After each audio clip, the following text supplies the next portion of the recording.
મિત્રો, હરિપ્રબલ કિચનમાં આપનું સ્વાગત છે। આજે આપણે બનાવીશું સરગવાની સિંગનું શાક। મેં મિત્રો 3 સરગવાની સિંગ લીધી છે અને બાફીને રાખી છે। હવે આપણે એ બનાવ્યું સિંગનું શાક। તો મિત્રો આપણે પહેલાં આ લોટને ચણાના લોટને શેકી લઈએ।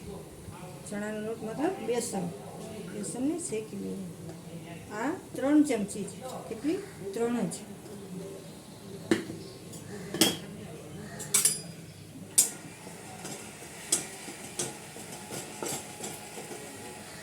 જો મિત્રો આપણે આ લોટને શેકીશું। ગેસને ધીમો ફાસ કરતું રહેવાનું। જો તમે લોટને શેકતા આગળ પાછળ થયા તો લોટ તમારો બળી જશે, સ્વાદ જરાય નહીં આવે। અને લોટને બહુ નથી શેકાવવાનો, હલકો એટલે થોડો બ્રાઉન। જો મિત્રો દેખાય ને તમને? આવો બસ। હવે આપણે આને કાઢી લઈશું। હવે આપણે આમાં તેલ નાખી, તમને બતાવવા માટે હું 3 પળી તેલ નાખું છું। અંદાજે નાખી દઈએ તો પણ ચાલે।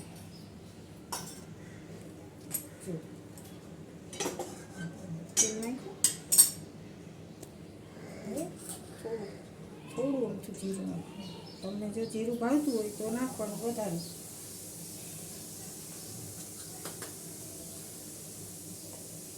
થોડી હિંગ,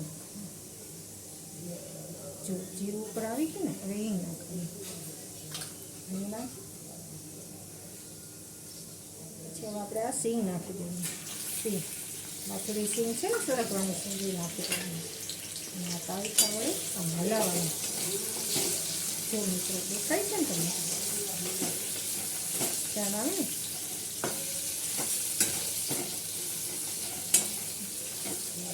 સિંગ તળાઈ જાય, તમને એમ લાગે સિંગ તળાઈ ગઈ છે, પછી આપણે એમાં મસાલો કરવાનો।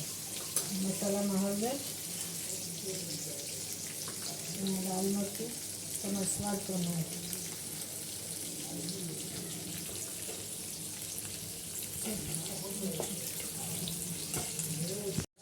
જો મિત્રો આટલો ગોળ નાખવાનો, ગોળ, સાકર નહીં। આજકાલ બધાએ લગભગ ને ડાયાબિટીસ બહુ હોય છે, એટલે ગોળને નાખો થોડું। હવે ગોળ નાખી દીધા પછી છાશ નાખવાની। છાશ તમારે જોઈ પ્રમાણે। મારા ઘરમાં ખાટું ચાલતું નથી એટલે હું થોડું પાણી નાખું છું, બસ। હવે આને ઉકળવા દેવાનું। ઉકળી જાય, સિંગમાં આપણે પહેલેથી જ મીઠું નાખ્યું હતું, બાફવા મૂક્યું ને ત્યારે।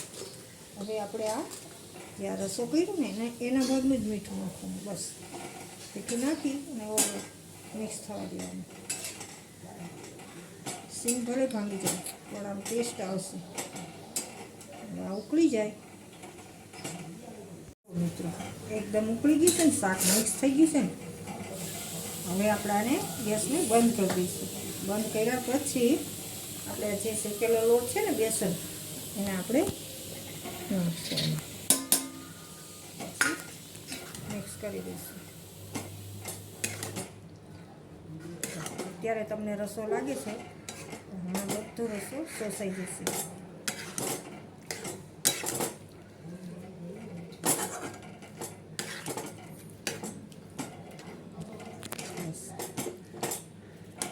તૈયાર સરગવાની સિંગનું શાક। આ સિંગનું શાક ખાવાથી પગના દુખાવા ઓછા થાય છે એવું સાંભળ્યું છે। આયુર્વેદ કહે છે સરગવો ખાવાય ને તો પગના જોઈન્ટ્સ ઓછા દુખે। તમારે બોલવાનું છે? બસ થઈ ગયું શાક તૈયાર, રેડી। જય સ્વામિનારાયણ। જય સ્વામિનારાયણ મિત્રો, અમારી આ રેસીપી આપને પસંદ આવી હોય તો લાઈક કરો, શેર કરો અને સબસ્ક્રાઈબ કરો। જય સ્વામિનારાયણ।